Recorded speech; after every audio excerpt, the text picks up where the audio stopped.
Господине Мицкоски, неколку часа сте во собранието, разрешница од седмицата која што ја очекувавте и која што ја најавувавте како успех нема. Што се случува сега? Па зашто ја завршувате пред седмицата до 12, чекаме да се појави пратеникот, да видиме најпрвен дали е жив, здрав, прав, да видиме каде се наоѓа човекот, освен на јазик различен од македонскиот и албанскиот порака на социјалните медиуми, друго не знаеме физички што се случува со човеков, дали е некаде мимо своја волја или е доброволно таму, да ги видиме тие вредности што ги споделува, затоа што пратеници туку така не исчезнуваат во тие заедници кои што тој ги наведе во својот Facebook статус, како што се Соединетите Американски држави и Европската унија. Претседателот на државата, кој што е најодговорен во вакви ситуации, заедно со претседателот на владата, немаат до сега јасен став околу тоа каде се наоѓа пратеникот, бидејќи пратеник во македонското собрание нема. Ние не знаеме дали е тој киднапиран и се држи без своја согласност и доброволно, или доброволно се држи и избега. Не знам зашто ако е доброволно не беше денеска тука појавен, ке си се гласаше. Ако беше против да падне оваа влада, ке си гласаше против иницијативата, ке завршеше 60-60 и ке го спасевме народот и јавноста од ваков стран. Вака се отвара простор за многу шпекулации, многу, би рекол, изјави од различни извори, дали се потврдени, непотврдени, дали се точни или неточни, но на што е јасно е дека власта се препелка во живота као. Ако мисла дека ова е некаков политички триумф, не, напротив, мислам дека ова е голем срам за демократијата, голем срам за вредностите кои што се наведени во тој статус. Се шпекулираше за вакво нешто што во текот на вчерашниот ден дека ќе се случи.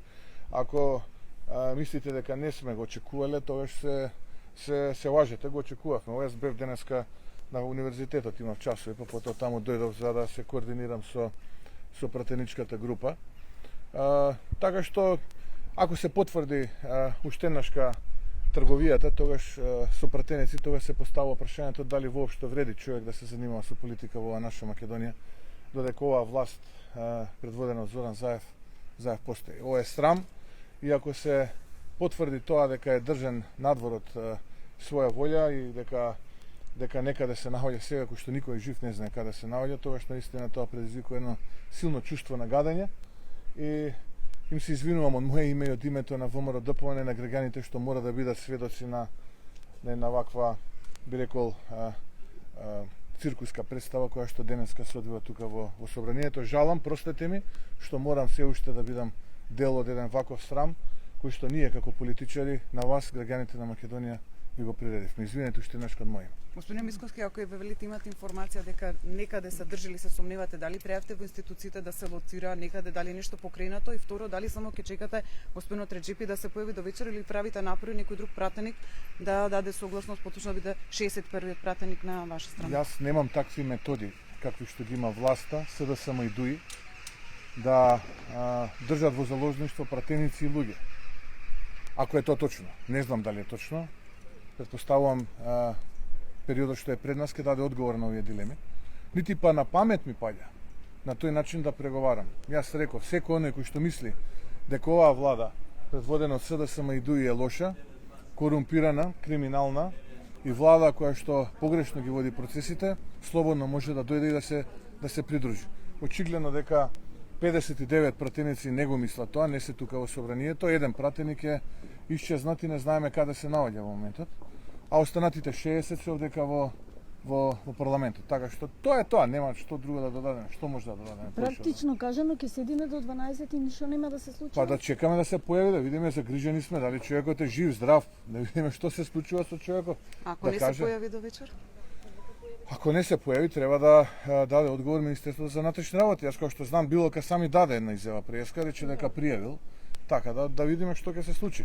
Но повторно ќе ви кажам, ова се методи кои што се налик на оние методи од 16-тиот, 17-тиот век и предизвика едно големо чувство кај мене лично на гадење. И ако вака навистина се практикува политиката во Македонија, сериозно ќе се замислам дали и вреди да практицираме политика во Македонија. Ви благодарам. Господине Мицкоски, најави дека имате бекап варијанта во дел од медиумите, имате ли? Па прашете го Таравари, ќе ви даде. Дел од вашиот коалиција Вашиот блок е. Прашајте го, тој ќе ви даде одговор. А господин Мицкоски, од друга страна, владеачка коалиција сега остана со 59 пратеници поддршка во парламентот. Во коалицијата се само СДСМ и нивните коалициони партнери и ДУИ. Може ли да искоментирате легитимитетот и кредибилитетот на актуелната влада? Па тоа е одамна паднат, после овие избори е јасно дека СДСМ го има изгубен и кредибилитетот и легитимитетот меѓу народот. Но ова се очајнички обиди, препилкање во жива кал. Повторно ќе кажам, жалам што народот е сведок на овој циркус што денеска се случува и жалам што до толку го девалвира институтот пратеник и институтот македонски парламент што се срамам што воопшто овој период сум од мојот живот дел од ова мучуриште политичко кое што ради овие луѓе бидејќи немаат што да прават во животот, а и длабоко се навлезени во криминал и корупција, со ногти гребат само да останат таму каде што се, не водејќи сметка за достоинството, човечкото елементарно достоинство и угледот на нова институција што е позади мене Македонско собрание. Така што има тие и други методи, не ме чуди и да направат мнозинство кој што ќе биде и поголемо од ова, така што методите на СДСМ и ДУИ се познати, ги знаете кои се. Ќе ги видите и деновиве, така што и да коментирам повеќе, ќе биде навистина надворот вкусното и ќе биде надворот Рубиконот. Да, ви благодарам. Доколку ова остане вака? Па ја мислам дека тоа треба да биде заедничка опција, бидејќи колку подолго оваа влада, оваа коалиција е таму каде што е, толку повеќе Македонија ќе тоне и толку ќе биде полошо за граѓаните, за народот на Македонија. Така што не само што мислам, туку еве овдека стојам пред вас и кажувам дека брзи и предвидени парламентарни избори се решени од да излеземе од оваа политичка безбедност, на која некој ми вели зошто велиш безбедностна, затоа што ова е енергетска криза која што е удира на безбедноста на државата, а тој кој што е најповикан за безбедноста, председателот на државата, го нема да бекне и да гукне, кажува како 2-3 минути имал тик-ток состанок со господинот Бајден, така што не знам што повеќе да кажам од ова што денеска го кажувам. Не сум револтиран, туку некако наистина чувствувам едно жалење затоа што нивото до толку се спушти што кредибилитетот на човекот, на пратеникот, угледот на оваа институција се на најниски можни гранки од постоењето на демократијата во светот.